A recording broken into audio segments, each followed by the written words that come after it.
അവിടെ കേടായി കിടക്കുകയാണ്. ഇതിൻ്റെ മെയിൻ്റനൻസ് നടത്തുന്നതിന് വേണ്ടിയിട്ട് സർക്കാർ തലത്തിൽ ഒരു ഏജൻസി തീർച്ചയായിട്ടും ഉണ്ടാകും. ഞാൻ നേരത്തെ പറഞ്ഞതുപോലെ ജീവനക്കാരുടെ പുനഃക്രമീകരണങ്ങൾ, അത് resource planning, human resources planning പ്രത്യേകമായി നമ്മൾ ചെയ്യും. പിന്നെ നമുക്ക് എല്ലാ ജില്ലയിലും ഈ ഗോൾഡൻ അവേഴ്സ് എന്ന് പറയും ചികിത്സയ്ക്ക്, അല്ലേ? ഗോൾഡൻ അവേഴ്സ് എന്ന് പറയും. ആ ഗോൾഡൻ അവേഴ്സിൽ ചികിത്സ 24/7 എല്ലാ ജില്ലയിലും കിട്ടുന്നതിന് വേണ്ടിയിട്ടുള്ള സ്പെഷ്യാലിറ്റിയും സൂപ്പർ സ്പെഷ്യാലിറ്റിയും എല്ലാ ജില്ലകളിലും ഉറപ്പാക്കും. പിന്നെ നേരത്തെ പറഞ്ഞതുപോലെ സെക്കൻഡറി ആശുപത്രികളിൽ മറ്റേ എമർജൻസി ട്രീറ്റ്മെൻറ്റും ട്രോമ കെയറും ഉറപ്പാക്കും. അപ്പോൾ തന്നെ നമ്മൾ മെഡിക്കൽ കോളേജിലെ തിരക്കും കുറയും. നമുക്ക് ഈ ഗോൾഡൻ അവർ സേവ് ചെയ്യേണ്ട ഗോൾഡൻ അവേഴ്സാണ്. അതാണ് മനുഷ്യ ജീവൻ രക്ഷപ്പെടുത്തേണ്ട സുവർണ നിമിഷങ്ങളാണ്. ആ നിമിഷങ്ങളിൽ അത് കറക്റ്റായി അഡ്രസ്സ് ചെയ്യപ്പെടും എന്ന് ഉറപ്പുവരുത്തും. അതെ, പ്രൈവറ്റിൽ പോകുന്നത് ഒഴിവാക്കാനും പറ്റും കൂടുതൽ പാവപ്പെട്ടവർക്ക്. പിന്നെ എല്ലാ പഞ്ചായത്തിലും 4 മിനിറ്റിനുള്ളിൽ അടിയന്തര ചികിത്സാ സൗകര്യമുള്ള ആംബുലൻസ് എത്തുന്ന രീതിയിലുള്ള ഒരു ആംബുലൻസ് ഡിപ്ലോയ്മെൻറ്റ്, അത് നമ്മുടെ ഒരു പ്ലാനാണ്. കറക്റ്റായിട്ടുള്ളൊരു അതിന് നമുക്ക് സ്വകാര്യ ഏജൻസികളെ, പ്രൈവറ്റ് ഇതിനെ, പല സംഘടനകളെ എല്ലാവരെയും കൂടി, ലോക്കൽ ബോഡികളെ എല്ലാവരെയും കൂടി ഇൻ്റഗ്രേറ്റ് ചെയ്തുകൊണ്ട് ഗവൺമെൻറ്റിൻ്റെ ഒരു പ്രോജക്റ്റ് ഈ ആംബുലൻസ് ഡിപ്ലോയ്മെൻറ്റ് കറക്റ്റായിട്ട് സംവിധാനങ്ങളുള്ള എന്ന് വരുത്തും. അതുപോലെ നിലവിലുള്ള ഇൻഷുറൻസ് സംവിധാനങ്ങൾ മുഴുവൻ ഉടച്ചു വാർക്കും. ദാരിദ്ര്യ മേഖലയ്ക്ക് താഴെയുള്ളവരെയും മുകളിലുള്ളവരെ അർഹരാവുകയും, അതായത് മിസ്സിംഗ് മിഡിൽ എന്ന് പറയും, സഹായിക്കുന്ന സമഗ്രമായ പദ്ധതി ഉണ്ടാവും. അത് ആ യൂണിവേഴ്സൽ ഹെൽത്ത് പ്രൊട്ടക്ഷൻ സ്കീമിൻ്റെ ഭാഗം ഔട്ട് ഓഫ് പോക്കറ്റ് എക്സ്പെൻസ് കുറച്ച് വരുന്നതിൻ്റെ ഭാഗമായിട്ട് അത് ചെയ്യും. പിന്നെ ഇൻഷുറൻസ് കവറേജ് ലഭിക്കാത്ത ലോവർ ആൻഡ് അപ്പർ മിഡിൽ ക്ലാസിൻ്റെ കാര്യമാണ് ഇപ്പോൾ സൂചിപ്പിച്ചത്. അന്താരാഷ്ട്ര കമ്പനികളുടെ കാര്യങ്ങളിലൂടെ പറഞ്ഞു. പിന്നെ മെഡിസെപ്പിൻ്റെ പരാജയ കാരണങ്ങൾ പരിശോധിക്കും. മെഡിസെപ്പിൽ നിന്ന് വിട്ടു നിൽക്കുന്ന സ്വകാര്യ ആശുപത്രികളെ തിരികെ കൊണ്ടുവരും. അതിനാവശ്യമായ വിഹിതം ഗവൺമെൻറ് നൽകും. പിന്നെ പബ്ലിക് ഹെൽത്ത് കേഡറിൻ്റെ കാര്യം പറഞ്ഞു. രോഗപ്രതിരോധ പ്രവർത്തനങ്ങൾ ഈ PH സെൻറ്ററിൽ ഊന്നി കുറച്ചുകൂടി ശക്തമാക്കേണ്ട ആവശ്യമുണ്ട്. കാരണം കേരളത്തിൽ ലോകത്തിലുള്ള എല്ലാ സാംക്രമിക രോഗങ്ങളും കേരളത്തിലുണ്ട്, എല്ലാം. അത് നമ്മുടെ കമ്മീഷൻ്റെ ഫൈൻഡിങ് കൂടിയാണ്. അവർ വളരെ ഡീറ്റെയിൽ ആയിട്ടുള്ള റിപ്പോർട്ടിൽ അതെല്ലാം പഠിച്ച് തന്നിട്ടുണ്ട്. എല്ലാ സാംക്രമിക രോഗങ്ങളും ഉള്ള ഒരു സംസ്ഥാനമാണ് കേരളം. പിന്നെ നമ്മൾ ഏറ്റവും നമുക്കൊരു ഡിജിറ്റൽ ഇൻ്റഗ്രേഷൻ നടത്തേണ്ട ഒരു സമയം യഥാർത്ഥത്തിലായി.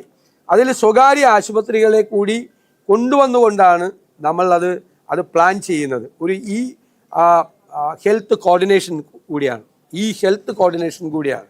അതിനൊരു പേഷ്യൻ്റ് നാവിഗേഷൻ ഉൾപ്പെടെയുള്ള ആധുനികമായ മുഴുവൻ സങ്കേതങ്ങൾ ഉപയോഗിക്കും സ്വകാര്യ ആശുപത്രിയിൽ. അതുപോലെ ഈ പേഷ്യൻ്റെ മൂവ്മെൻറ്റ്സ് ഒക്കെ വളരെ എളുപ്പമായിരിക്കും. പേഷ്യൻ്റ് നാവിഗേഷൻ എന്ന് പറയുന്ന ഒരു പുതിയ സിസ്റ്റം, അത് ആരോഗ്യ രംഗത്ത് നമുക്ക് ഇൻസ്റ്റാൾ ചെയ്യാൻ പറ്റാവുന്ന ഏറ്റവും ലേറ്റസ്റ്റ് ആയിട്ടുള്ള ആധുനികമായ ഒരു സാങ്കേതിക വിദ്യയാണ് ഈ പേഷ്യൻ്റ് നാവിഗേഷൻ, ഹെൽത്തിൻ്റെ കോർഡിനേഷന് വേണ്ടിയിട്ട്.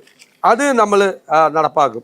അതുപോലെ മുടങ്ങിക്കിടക്കുന്ന ടെലി കൺസൾട്ടേഷൻ, ആശുപത്രിയിലേക്ക് അധികം പേര് വരണ്ട എല്ലാ കാര്യത്തിനും. ടെലി കൺസൾട്ടേഷൻ കുറെ കൂടെ സീരിയസ് ആയിട്ട് നമ്മൾ റീചാർജ് ചെയ്യും. അപ്പോൾ കുറച്ചുകൂടി പേഷ്യൻസ് ആശുപത്രികളിലേക്ക് എത്തുന്നത് കുറയ്ക്കും. ജീവനക്കാരുടെ കുറവ് നികത്താൻ ഉള്ള നേരത്തെ പറഞ്ഞു റിസോഴ്സ് പ്ലാനിങ് ഉണ്ടാവും. അതിൻ്റെ ഭാഗമായിട്ട് കൃത്യമായ കണക്കെടുപ്പുകൾ നടത്തും. ഇതെല്ലാം പറഞ്ഞ കാര്യങ്ങളാണ്.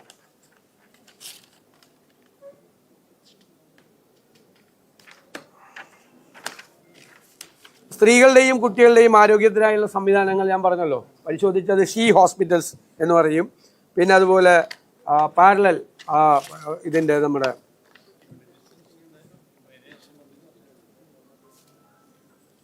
നമ്മുടെ മെഡിസിൻസിൻ്റെ കാര്യത്തിൽ ഉമ്മൻചാണ്ടി സർക്കാരിൻ്റെ കാലത്ത് കൊണ്ടുവന്നാണ് കാരുണ്യ ഫാർമസി എന്ന് പറയുന്നത്. അതായത് അന്ന് തിരുവനന്തപുരത്ത് 5000 രൂപയുടെ ക്യാൻസർ രോഗത്തിന് മരുന്നിന് 50,000 രൂപ മേടിച്ചിരുന്ന കാലമാണ്. ഞാനും ആണ് ഒരു കോളിംഗ് അറ്റൻഷൻ കൊണ്ടുവന്നിട്ട് ഗവൺമെൻറ് മെഡിക്കൽ സർവീസസ് കോർപ്പറേഷനുമായിട്ട് നേരിട്ട് ഫാർമസ്യൂട്ടിക്കൽ കമ്പനികളുമായിട്ട് നെഗോഷിയേറ്റ് ചെയ്ത് മരുന്ന് കൊണ്ടുവന്ന് ന്യായമായ വിലയ്ക്ക് വിൽക്കുകയായിരുന്നു. ശരിയായിട്ടുള്ള ഈ ഫാർമസ്യൂട്ടിക്കൽ രംഗത്തേക്കുള്ള ഒരു മാർക്കറ്റ് ഇൻ്റർവെൻഷൻ ആയിരുന്നു കാരുണ്യ ഫാർമസി എന്ന് പറയുന്നത്. പക്ഷെ അതിപ്പോൾ തകർച്ചയിലാണ്. അതിനെ ആധുനികമായ രീതിയിൽ മരുന്ന് ന്യായമായ വില മരുന്നിന് ഉറപ്പുവരുത്തുന്നതിന് വേണ്ടിയിട്ടുള്ള മാർക്കറ്റ് ഇൻ്റർവെൻഷനാണ് കാരുണ്യ ഫാർമസി. അതിനെ ഏറ്റവും ആധുനികമായ രീതിയിൽ സമഗ്രമായി പുനരാവിഷ്കരിക്കും, കംപ്ലീറ്റ് ആയിട്ട്. അതെ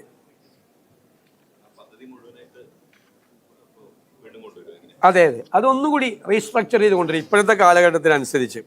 അതുപോലെ നിപ്പ, എലിപ്പനി തുടങ്ങിയ ഞാൻ പറഞ്ഞല്ലോ സാംക്രമിക രോഗങ്ങൾ തടയാൻ ഇത് ഈ മൃഗങ്ങളിൽ നിന്നാണ് മനുഷ്യരിലേക്ക്, ഇപ്പോൾ വവ്വാലിൽ നിന്നും പകരുന്നു, ഇതെല്ലാം പറഞ്ഞു.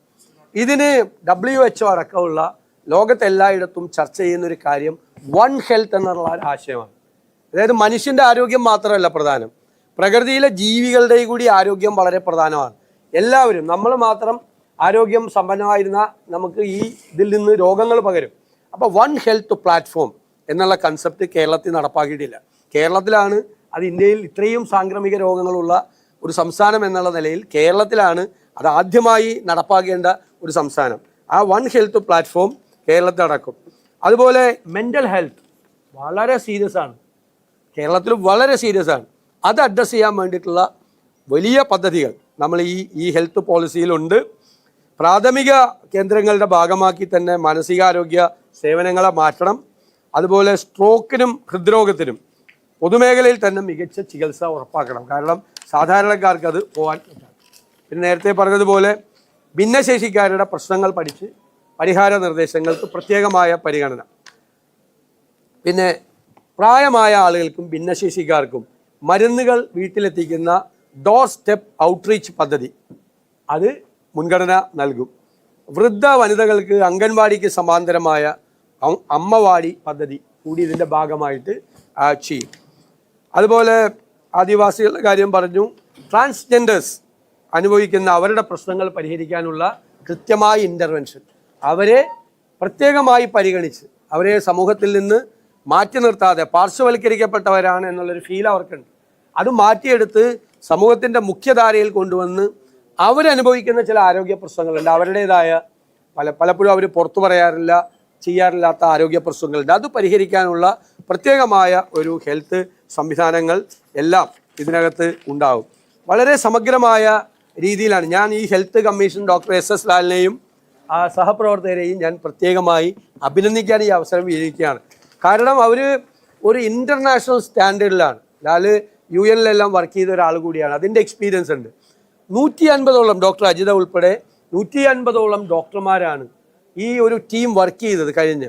അവർ രാവും പകലും വർക്ക് ചെയ്തിട്ടാണ് കേരളത്തിലെ ഏറ്റവും മിടുമിടുക്കരായ എല്ലാ ഡിപ്പാർട്ട്മെൻറ്റുകളിലുള്ള പ്രഗത്ഭരായ ഡോക്ടർമാരായിട്ടും പബ്ലിക് ഹെൽത്ത് എക്സ്പേർട്സുമായിട്ടും എല്ലാവരായിട്ട് ഇൻട്രാക്ട് ചെയ്ത് ഒരുപാട് മേഖലകളിൽ നിന്ന് അഭിപ്രായങ്ങൾ ശേഖരിച്ചിട്ടാണ് സമഗ്രമായ ഒരു ആരോഗ്യരേഖ. ഞാൻ പറഞ്ഞല്ലോ, ഇതൊരു അസറ്റാണ്, നോളജ് അസറ്റാണ് കേരളത്തിന്. വരാനിരിക്കുന്ന കാലത്തെ എല്ലാ ഗവൺമെൻറ്റുകൾക്കും ഒരു ഗൈഡൻസ് ആണ്. ഇനി ഇത് മാത്രമല്ല, ഇത് ഓപ്പണാണ് അല്ലേ? എപ്പോൾ വേണമെങ്കിലും നമുക്ക് പുതിയ പുതിയ പ്രശ്നങ്ങൾ വരുമ്പോൾ അതിനെ ആഡ് ചെയ്യാൻ കഴിയാവുന്ന തരത്തിലുള്ള ഒരു ഓപ്പണിംഗ് കൂടി ഇതിനകത്ത് ഈ ഹെൽത്ത് ഡോക്യുമെൻറ്റിലുണ്ട്. ഇപ്പം ഞാൻ പറഞ്ഞത് ഏറ്റവും ചുരുക്കിയിട്ടാണ്, വളരെ ശ്രമകരമായിട്ടാണ് ഞാനത് ചുരുക്കി പറഞ്ഞത്. കാരണം അത്രയും വലിയ ബ്രോഡ് ആയിട്ടുള്ളൊരു ഡോക്യുമെൻ്റാണ്, അത്രയും ഹോംവർക്ക് ചെയ്തിട്ട് ഞങ്ങൾക്ക് വലിയ അഭിമാനമുണ്ട് ഇങ്ങനെ ഹെൽത്ത് കമ്മീഷൻ നിയമിക്കാനും, അത് അദ്ദേഹം മുൻ ആരോഗ്യമന്ത്രി കൂടിയാണ്, നിയമിക്കാനും ഇങ്ങനെ ഒരു ഫലപ്രദമായൊരു രേഖ. ഞാൻ കരുതുന്നത് ഇത് സമയബന്ധിതമായി ഇത് നടപ്പാക്കിയാൽ വെന്റിലേറ്ററിലായ ആരോഗ്യ കേരളത്തിനെ ആരോഗ്യവതിയാക്കി കേരളത്തിൽ നടത്താൻ പറ്റും.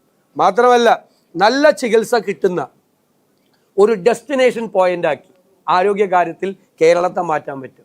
വിദേശ രാജ്യങ്ങളിൽ നിന്ന് പോലും ഇപ്പോൾ ആയുർവേദത്തിലൊക്കെ ട്രീറ്റ്മെൻറ്റിന് വരുന്നില്ലേ, അതുപോലെ വരാൻ പറ്റും. ഞങ്ങൾക്ക് വേറെ ഐഡിയാസൊക്കെ ഉണ്ട്.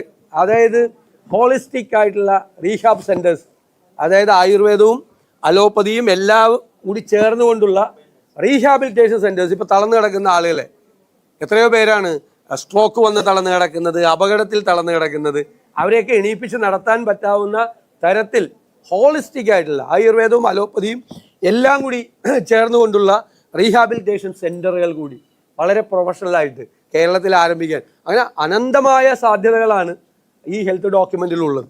അനന്തമായ സാധ്യത. ഇതൊരു പറഞ്ഞു എന്ന് മാത്രമേ ഉള്ളൂ, ഇതിൻ്റെ ഒരു ഓപ്പണിംഗ് മാത്രമാണ്. ഇതിന് വലിയ സാധ്യതകൾ, ഒരുപാട് പോസിബിലിറ്റീസ് ഉണ്ട്. ഞാൻ ഒരിക്കൽ കൂടി ഡോക്ടർ SS ലാലിനെയും സഹപ്രവർത്തകരെയും ഹെൽത്ത് കമ്മീഷൻ അംഗങ്ങളെയും ഒന്നുകൂടി അഭിനന്ദിക്കുന്നു. അവരോട് സഹകരിച്ച എനിക്ക് തോന്നുന്നു ഒരു 600-ലധികം ഡോക്ടർമാർ അവരുമായിട്ട് എല്ലാ കാര്യത്തിലും കേരളത്തിൻ്റെ വിവിധ ജില്ലകളിൽ വിവിധ ഭാഗങ്ങളിൽ സഹകരിച്ചു. IMAയുടെ ഇപ്പോഴത്തെ ഭാരവാഹികൾ, മുൻ ഭാരവാഹികൾ ഉൾപ്പെടെയുള്ള ആശാ വർക്കർമാർ തൊട്ടുള്ള ഹെൽത്ത് വർക്കേഴ്സ് എല്ലാവരും, പാരാമെഡിക്കൽ ഫീൽഡിലുള്ള ആളുകൾ, അവരുടെ ആശങ്കകൾ, ആയുഷുമായിട്ട് ബന്ധപ്പെട്ട മറ്റ് ബ്രാഞ്ചസ്, അലോപ്പതി അല്ലാതെയുള്ള ബ്രാഞ്ചസ്, ഇവരെല്ലാവരും അതിന് നമ്മളൊരു അവരുടെ വിഷയങ്ങളെല്ലാം വെച്ചുകൊണ്ടുള്ള ഒരു പ്രത്യേക കമ്മീഷൻ കൂടി ആണ് നമ്മൾ രൂപീകരിക്കുന്നത്. നമ്മുടെ ഒരു മാസ്റ്റർ പീസ് സാധനം എന്ന് പറയുന്നത് യൂണിവേഴ്സൽ ഹെൽത്ത് കവറേജാണ്, അല്ലേ? യൂണിവേഴ്സൽ ഹെൽത്ത് കവറേജാണ്. ഹെൽത്ത് ഫസ്റ്റ്, ആദ്യം ആരോഗ്യം, എന്നിട്ടല്ലേ നമുക്കൊരു നല്ല കേരളത്തെ കെട്ടിപ്പടുക്കാൻ പറ്റുള്ളൂ. ഇത് ഫലപ്രദമായി നടപ്പാക്കാൻ പറ്റുമെന്നുള്ള ആത്മവിശ്വാസത്തിലാണ് UDF.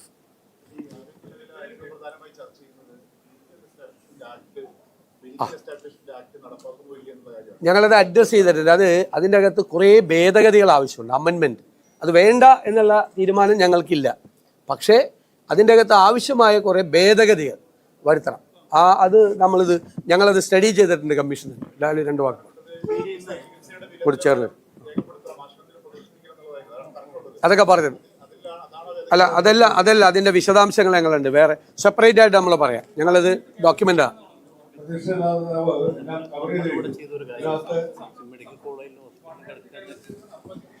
എങ്ങനെ ഇല്ല വൺ ഹെൽത്ത് അതല്ല ഞാൻ പറയുന്നത്, ഫലപ്രദമായി അല്ലല്ല, ഞാൻ പറയുന്നത് ഏതെങ്കിലും ഒരു ഇൻസ്റ്റിറ്റ്യൂട്ട് തുടങ്ങിയെന്നല്ല. വൺ ഹെൽത്ത് പ്ലാറ്റ്ഫോം എന്നുള്ള രീതിയിൽ അതിൻ്റെ ഒരു കമ്മ്യൂണിക്കേഷൻ പബ്ലിക്കിനുണ്ടോ?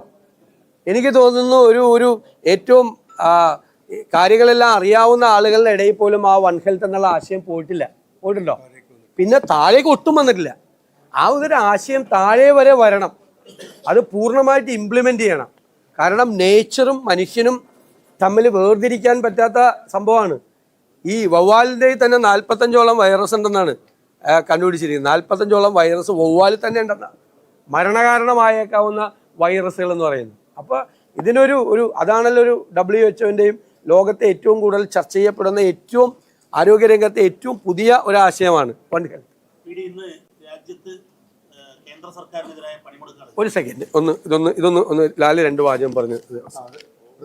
എല്ലാം കവർ ചെയ്ത് കഴിഞ്ഞു. നമുക്കതിനകത്ത് ഒരു 100 പേര് പങ്കെടുക്കുന്നു പറയുമ്പോൾ ലോകാരോഗ്യ സേനയിൽ ഇപ്പം പ്രവർത്തിക്കുന്നവരും ഞങ്ങളോട് പങ്കെടുക്കുന്നുണ്ട്. പഴയ ഉദ്യോഗസ്ഥർ, UNICEF, വേൾഡ് ബാങ്ക്, വളരെ വിശദമായ ഒരു 6-7 മാസത്തെ വർക്ക്.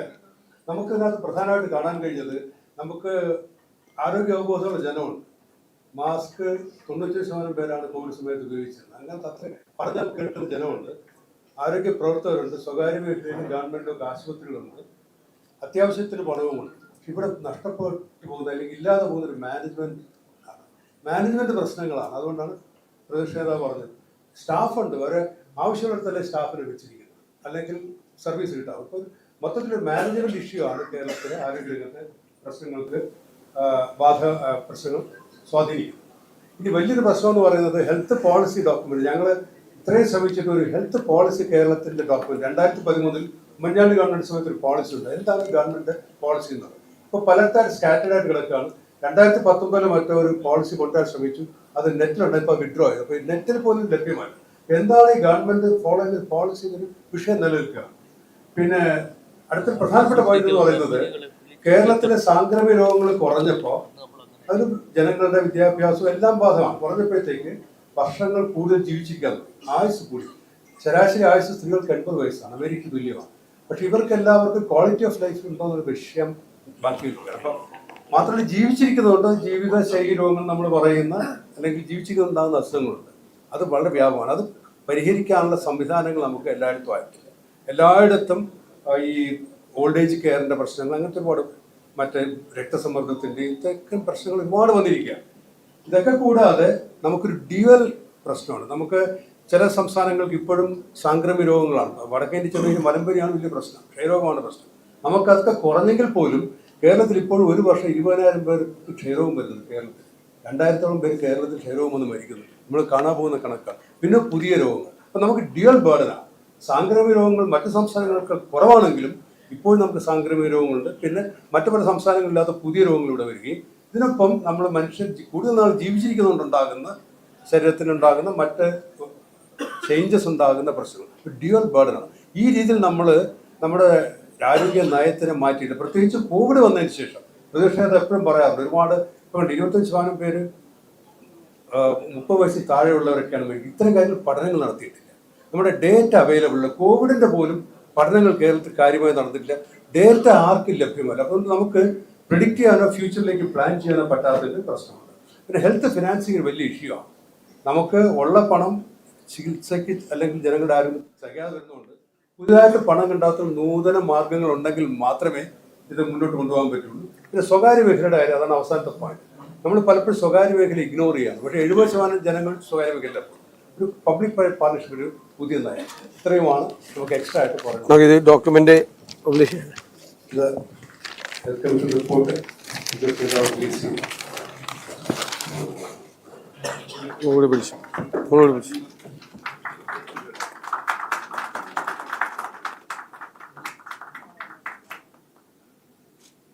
നിങ്ങൾക്ക് ഇതിന്റെ മെയിൻ ഫീച്ചേഴ്സ് തരാം. ഇന്ന് തന്നെ ഓൺലൈൻ അവൈലബിൾ. പറഞ്ഞോ.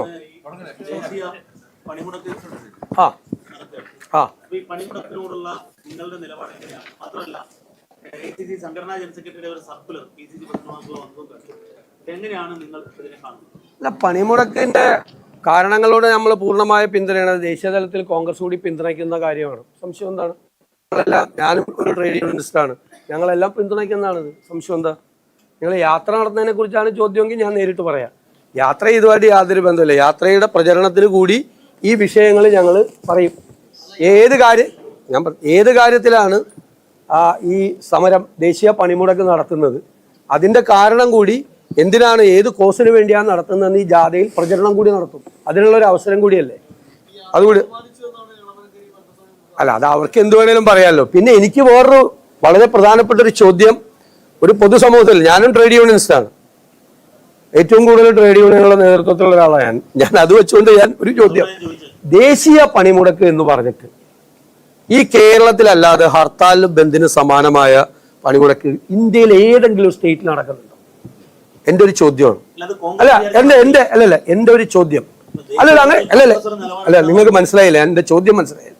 അതായത് ദേശീയ തലത്തിൽ ഹർത്താലിനും ബന്ദിനും സമാനമായ തരത്തിൽ ഒരു പണിമുടക്കിനെ മാറ്റുന്നത് ഈ കാലത്തിൽ ശരിയാണോ എന്നുള്ളൊരു ചോദ്യം ഞാൻ പൊതു ചർച്ചയ്ക്ക് വെക്കുകയാണ്. ഞാൻ അതിന്റെ ശരിയും തെറ്റുമല്ല പറയണം, പൊതു ചർച്ചയ്ക്ക് വെക്കുകയാണ്. ഇവിടുന്ന് തമിഴ്നാട്ടിൽ പോയാൽ അവിടെ ഇങ്ങനെ സംഭവം നടക്കണ ആർക്കും അറിയില്ല, കർണാടകത്തിൽ പോയാൽ അറിയില്ല, മഹാരാഷ്ട്രയിൽ പോയാൽ അറിയില്ല. ഇത് എല്ലാവരും ചേർന്ന് ആഹ്വാനം ചെയ്ത ഡൽഹിയിൽ ഇതില്ല, ഇല്ലല്ലോ. നമ്മളൊന്ന് ആലോചിക്കണം, കേരളം മാത്രം ഒരു ബന്ദിനും ഹർത്താലിനും സമാനമാക്കി ഒരു പൊതു പണിമുടക്കിനെ മാറ്റണ വേണോ? എല്ലാവരും ഒരു ചർച്ചയ്ക്ക് വെക്കുകയാണ്. ഞാൻ അതിന്റെ മെറിറ്റും ഡിമെറിറ്റും ഒന്നല്ല, ഒരു ചർച്ച, ഒരു പൊതു ചർച്ച വേണം. നമ്മൾ മാത്രം, നിങ്ങളൊന്ന് ആലോചിച്ചേ. അതാണ് ഉറപ്പായിട്ട് വേണം. അതിന്റെ പ്രചരണം വേണം, അതിന് വ്യാപകമായ പ്രചരണം വേണം. പക്ഷേ ഈ ദേശീയ പണിമുടക്ക് കേരളത്തിൽ വരുമ്പോൾ മാത്രം ഹർത്താലിനും ബന്ദിനും സമാനമായി ജനജീവിതം മുഴുവൻ സ്തംഭിക്കുന്ന ഒന്നായി മാറുന്നു. അത് കാലഹരണപ്പെട്ടതാണോ എന്നൊരു പൊതുസമൂഹം ചർച്ച ചെയ്യട്ടെ. ഞാനത് വെക്കുന്നു. അല്ല, അങ്ങനെയൊന്നും ആവില്ല. അപ്പൊ കേരളത്തിൽ മാത്രമേ ഉള്ളത്? അല്ല, ഞാൻ ചെയ്യട്ടെ, ഞാൻ ചോദിക്കുന്നത് കേരളത്തിൽ മാത്രമാണോ ഇതുള്ളത്? അപ്പൊ ഇത് ദേശീയ തലത്തിൽ ബാധിക്കുന്ന ഒരു വിഷയമല്ലേ? ഏത് ദേശീയ പണിമുടക്കാണെങ്കിലും കേരളത്തിൽ മാത്രമാണ് ബന്ദിനും ഹർത്താലിനും സമാനമായ രീതിയിൽ അത് മാറുന്നത്. നിങ്ങൾ എന്നോട് തർക്കിക്കണ്ട, ഇതൊരു പൊതു ചർച്ചയ്ക്ക് ഞാൻ വെക്കുകയാണ്. കുറെ കാര്യങ്ങൾ കാലഹരണപ്പെട്ട കുറെ കാര്യങ്ങൾക്ക് മാറ്റം വേണം എന്ന അഭിപ്രായം ഞങ്ങൾക്കുണ്ട്, ഇല്ലേ? ഇതൊക്കെ അതൊക്കെ നമുക്ക് വെറുതെ ഈ നമുക്ക് അതുകൊണ്ടുണ്ടാകുന്ന ദേശീയ തലത്തിൽ പണിമുടക്ക് വിജയിപ്പിക്കാൻ ചിലപ്പോൾ വിളംബരം കഴിഞ്ഞ് വിചാരിച്ചാൽ സാധിക്കില്ല. പക്ഷെ നിങ്ങൾക്ക് കോൺഗ്രസിന് വിചാരിച്ചാൽ സാധിക്കുമല്ലോ. അത് എന്തുകൊണ്ടാണ് ഉണ്ടാകാത്തത്? അല്ലല്ല, അത് പണ്ട് മുതലേ സംഘടനാ സെക്രട്ടറി പറഞ്ഞിരിക്കുന്നത് സോളിഡാരിറ്റി പൂർണ്ണമായി നൽകണമെന്ന് എല്ലാ PCC പ്രസിഡന്റുമാരോട് അതൊക്കെ പറഞ്ഞിട്ടുണ്ട്, അതെല്ലാം ചെയ്യുന്നുണ്ട്. പക്ഷെ ഒരു സംസ്ഥാനത്തും പണ്ട് മുതലേ കേരളമല്ലാതെ ഒരു സംസ്ഥാനം, ബംഗാളിൽ പോലും ചെയ്യാറില്ല. ബംഗാളിൽ CPM ഭരിക്കുന്ന കാലത്ത് പോലും ചെയ്യാറില്ല. ഈ ഹർത്താലും ബന്ധുവാക്കൂല അവിടെ. ത്രിപുരയിൽ ചെയ്യാറില്ല.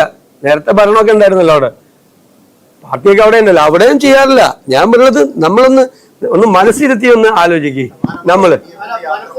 തീരുമാനമാണ്. അല്ല, അത് അവരുടെ ഇഷ്ടം. അല്ല, ഇന്ന് വ്യാജം നടത്തിയത് ഈ ഒരു കാരണം. അല്ല ഞങ്ങൾ ഇപ്പോ അതിന്റെ പ്രചരണത്തിന്റെ കൂടി വേദിയാക്കി മാറ്റും. ഞാൻ പറഞ്ഞല്ലോ, അതായത് ഒരു കോസിന് വേണ്ടി ഫൈറ്റ് ചെയ്യല്ലേ, അത് പബ്ലിക്കാണ്. ഇത് പബ്ലിക് മീറ്റിംഗ് അല്ലേ. ഇതിന്റെ സാധാരണ പൊതുപണിമുടക്കിന് പബ്ലിക് മീറ്റിംഗ് ഒക്കെ നടത്തി നാട്ടുകാരോട് പറയണത്. ഇപ്പൊ എത്ര നാട്ടുകാർ അറിഞ്ഞിട്ടുണ്ട് ഇത് എന്തിനു വേണ്ടിയിട്ടാണ് സമരം ചെയ്യണമെന്ന് ആളുകൾക്ക് അറിയില്ല. കാരണം പ്രചരണം നടന്നിട്ടില്ല. ഇത് പറയണ എളമരം കരീമിന്റെ CIT പോലും ഒരു പ്രചരണ പരിപാടി ഞാൻ കണ്ടില്ലെങ്ങും. നടത്തി കാണും, ഞാൻ കണ്ടില്ലെങ്ങും. ഒരു പ്രചരണം നടത്തണം. അപ്പൊ ഇതുപോലത്തെ ഒരു വലിയ എല്ലാവരും നിങ്ങളെല്ലാം വന്ന് അത് ആ വിഷ്വലൊക്കെ എടുത്തുന്ന ഇത്രയും പ്രചരണം കിട്ടുന്ന വേറൊരു പരിപാടി ഇപ്പൊ കേരളത്തിൽ നടക്കുന്നില്ലല്ലോ. ഈ യാത്രയുടെ പോലൊരു പരിപാടി നടക്കുന്നില്ലല്ലോ. അപ്പൊ ആ പരിപാടി ഇതിന്റെ കൂടി ഈ കോഴ്സ് കൂടി പറയാൻ വേണ്ടിയിട്ടുള്ള ഒരു സ്റ്റേജായി മാറില്ല. നല്ലതല്ലേ? ശരിയാണ്.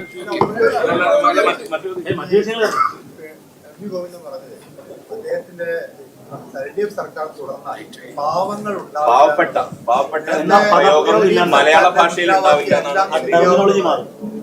ശരിയാവുന്ന 10 വർഷം കഴിഞ്ഞു അതൊരു പരിശോധന നടത്തിയിട്ടുണ്ടോ? പാവങ്ങൾ ഉണ്ടാവില്ല എന്നുള്ള വാഗ്ദാനത്തെ എങ്ങനെയാണ് കാണുന്നത്? അപ്പൊ മനസ്സിലായല്ലോ എന്താണ് CPM പറഞ്ഞതിന്റെ ഒരു ലെവലെന്ന് മനസ്സിലായല്ലോ. ആളുകളെ ഇങ്ങനെ കബളിപ്പിക്കാനും ഇങ്ങനെ പറ്റിപ്പിക്കാനും വേറെ ഏതോ ലോകത്തിലാണ് അദ്ദേഹം. ഭൂമിയിലല്ല. അദ്ദേഹത്തോട് എനിക്ക് ഭൂമിയിലേക്ക് തിരിച്ചു വരണം എന്നാണ് എന്റെ അഭ്യർത്ഥന. നിലത്ത് കാലുകുത്തിയിട്ട് ഭൂമിയിൽ കാലുകുത്തിയിട്ട് സംസാരിച്ചാൽ നല്ലതായിരിക്കും. ഇന്നലെ പറഞ്ഞു ഞാൻ പച്ചക്കള്ളം പറയാനെന്ന് പറഞ്ഞിട്ട് പറഞ്ഞു 3 ജനപ്രതിനിധികളെ CMDRF-ലേക്ക് കൊടുത്തിട്ടുള്ളത്.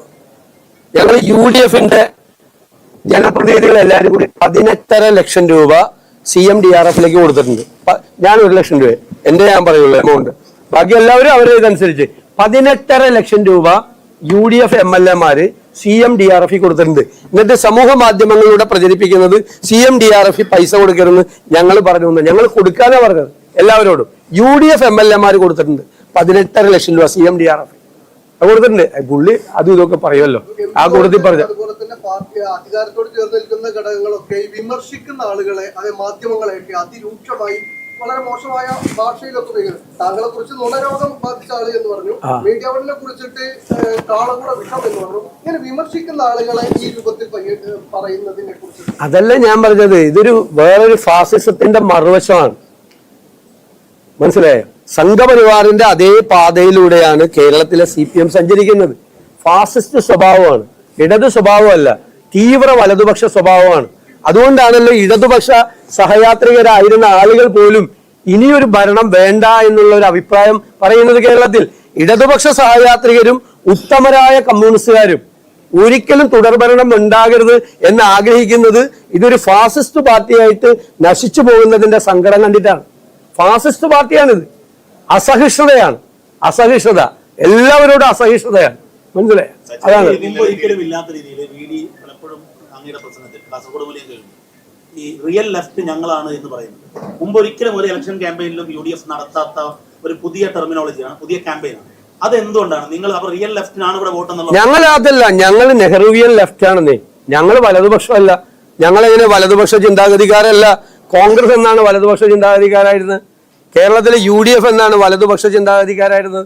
വലതുപക്ഷ ചിന്താഗതി എന്ന് പറഞ്ഞാൽ ഇതുപോലത്തെ ഫാസിസം. ഇപ്പൊ കേരള ഗവൺമെന്റ് ഹൈക്കോടതിയിൽ കൊണ്ട് അഫിഡവിറ്റ് കൊടുത്ത് DA അവകാശമല്ല. പണ്ട് എന്താണ് തൊഴിലാളികൾക്ക് വേണ്ടി ജീവനക്കാർക്ക് വേണ്ടി സമരം ചെയ്ത് പോരാടി നേടിയെടുത്ത അവകാശങ്ങളാണ് അല്ലെ DA. ആ DA അവകാശമല്ല എന്നൊരു കമ്മ്യൂണിസ്റ്റ് ഗവൺമെന്റ് ഹൈക്കോടതി. അപ്പൊ ഇനി 8 മണിക്കൂർ ജോലി അവകാശമല്ല എന്ന് പറയുമല്ലോ നാളെ. BJP പറയുന്നുണ്ട്. അവരൊരു ഫാസിസ്റ്റ് പാർട്ടിയാണ്. അവരുടെ അപ്രോച്ച് അതാണ്. അതേ ഇത് കേരളത്തിലെ കമ്മ്യൂണിസ്റ്റ് ഗവൺമെന്റ് DA അവകാശമല്ല. പിന്നെ ഇവരെ ലെഫ്റ്റ് എന്ന് എങ്ങനെ വിളിക്കുന്നത്? ഇവര് ലെഫ്റ്റ് അല്ല. അങ്ങനെ നിങ്ങൾ എന്തിനാണ് ഇങ്ങനെ?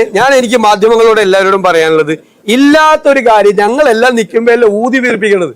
ഞങ്ങളെ സമയം വളരെ വൈകിയപ്പോ ഷാഫി പറമ്പിൽ MP ആണ് പറഞ്ഞത് ഇനി പ്രതിപക്ഷ നേതാവിനെ വിളിച്ചാൽ മതി, വേഗം പോട്ടെ. ഞാൻ ഇന്നലത്തെ അവസാനത്തെ ബാലുശ്ശേരിയിലെ പരിപാടി എൻ്റെ അവസാനിക്കുന്നത് 9:58 എൻ്റെ പ്രസംഗം അവസാനിക്കുന്നത്.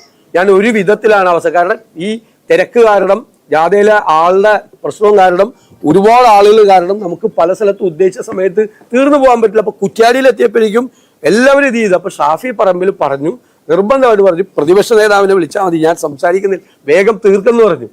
അപ്പൊ പ്രമോദ് പറഞ്ഞു ഇല്ല ഷാഫി സംസാരിച്ചേ പറ്റുള്ളത് അപ്പൊ വേണ്ടാന്ന് പറഞ്ഞിട്ട് പ്രമോദിനം പിടിച്ചു മാറ്റിയ ഒരു പ്രധാനപ്പെട്ട മാധ്യമം ഒരു വാർത്തയും കൂടി കൊടുത്തു. അതാണ് മുല്ലപ്പള്ളി രാമചന്ദ്രൻ വീണുപോയത്. എന്തിനാണ് പച്ചക്കള്ളം പറയുന്നത്? നിങ്ങളുടെ ക്രെഡിബിലിറ്റി പോകും. മുല്ലപ്പള്ളി രാമചന്ദ്രൻ എഴുന്നേറ്റ് ഞാൻ പ്രസംഗിക്കാൻ തുടങ്ങിയപ്പോൾ അദ്ദേഹം സീറ്റിലേക്ക് ഇരുന്നു. ഞാൻ വെല്ലുവിളിക്കുന്നു, ഒരു പ്രധാനപ്പെട്ട മാധ്യമം മുല്ലപ്പള്ളി രാമചന്ദ്രൻ വീണു എന്ന് പറഞ്ഞൊരു വാർത്ത കൊടുത്തു. ഞാൻ പ്രസംഗിച്ചപ്പോൾ സീറ്റിലേക്ക് ഞാൻ വെല്ലുവിളിക്കുന്നു. നിങ്ങളുടെ ക്രെഡിബിലിറ്റി പോകും. എന്തിനാണ്? നിങ്ങൾക്കറിയാലോ ആ ജാഥ ഇന്നലെ എന്തായിരുന്നെന്ന്. അതിന്റെ അസൂയ പൂണ്ട കുറെ ആളുകൾ അതിന്റെ ആ ജാഥ ഉണ്ട്. ഞാൻ പറയണത് ശരിയല്ല, ഞാൻ നയിച്ച ജാഥയാണ്. നിങ്ങൾക്ക് എല്ലാവർക്കും അറിയാലോ. എല്ലാ ചാനലുകൾ, എല്ലാ മാധ്യമ പ്രവർത്തകർക്കും നിങ്ങൾക്ക് അറിയായിരുന്നല്ലോ. നിങ്ങൾ എത്രയോ ജാഥകൾ റിപ്പോർട്ട് ചെയ്ത ആളുകളും എത്രയോ ജാഥകൾ കണ്ട ആളുകളുമാണ്. ഞങ്ങൾ എത്രയോ ആയിരക്കണക്കിന് വോട്ടിന് തോറ്റ സീറ്റുകളിൽ ആ നിയോജക മണ്ഡലങ്ങളിൽ ഞങ്ങൾ ഇന്നലെ ജാഥ വന്നപ്പോൾ എന്തായിരുന്നു ജാഥയെന്ന് നിങ്ങൾ വിലയിരുത്തും. ആ ജാഥയുടെ പ്രാധാന്യം ഞങ്ങൾ കാസർഗോഡും കണ്ണൂരിലെ ഞങ്ങൾ 60,000 വോട്ടിന് തോട്ടം മട്ടന്നൂരിൽ ഉൾപ്പെടെയുള്ള ജാഥ എന്തായിരുന്നു എന്ന് കേരളം വിലയിരുത്തുന്നുണ്ട്. അപ്പൊ അതിന്റെ ഒരു ശോഭ കെടുത്താൻ വേണ്ടിയിട്ട് ഇല്ലാത്തൊരു കാര്യം ഊതി വീർപ്പിച്ച് ഒരു നെഗറ്റീവ് വാർത്ത, അത് ശരിയല്ല. എന്തിനാ ജാഗ്രത? ആരെ തടഞ്ഞ്? എന്റെ ദീപകെ ഇല്ലാത്ത സാധനം ഉണ്ടാക്കല്ലേ, ഇല്ലാതെ. അതായത് എന്നെ പ്രസംഗിപ്പിച്ചു പരിപാടി അവതരിപ്പിക്കാൻ ഞാൻ പ്രസംഗിക്കുന്നില്ല എന്നൊരാൾ. ഇപ്പൊ രാജ്മോഹൻ ഉണ്ണിത്താൻ കാസർഗോഡ് പറഞ്ഞു ഞാൻ സംസാരിക്കുന്നില്ല, സംസാരിച്ചാൽ സമയത്ത് തീരില്ല, എന്റെ സംസാരം നിനക്ക് അറിയാലോ എന്ന് പറഞ്ഞു എന്നോട്. പുള്ളി പറഞ്ഞു ഞാൻ സംസാരിക്കുന്നില്ല, സ്റ്റേജിൽ എത്തിക്കഴിഞ്ഞാൽ ഉടനെ പ്രതിപക്ഷ നേതാവ് സംസാരിക്കും. അത് തന്നെ ഷാഫിയും പറഞ്ഞു ഇവിടെ ഞാൻ സംസാരിക്കുന്നില്ല സമയം വൈകി എന്ന് പറഞ്ഞു. അപ്പൊ പ്രമോദ് പറഞ്ഞു സംസാരിച്ചേ പറ്റുള്ളൂ എന്ന് പറഞ്ഞിട്ടാണ്. അപ്പൊ പ്രമോദിനെ നിർബന്ധിച്ച് നീ എവിടെ പോയിരിക്കണ, പ്രതിപക്ഷ നേതാവ് സംസാരിക്കട്ടെ എന്ന് പറഞ്ഞു. ഇതൊക്കെ ഒരു കുടുംബത്തിലുണ്ടാവുന്ന പോലെ, വീട്ടിലുണ്ടാവുന്ന പോലെ കാര്യമല്ലേ.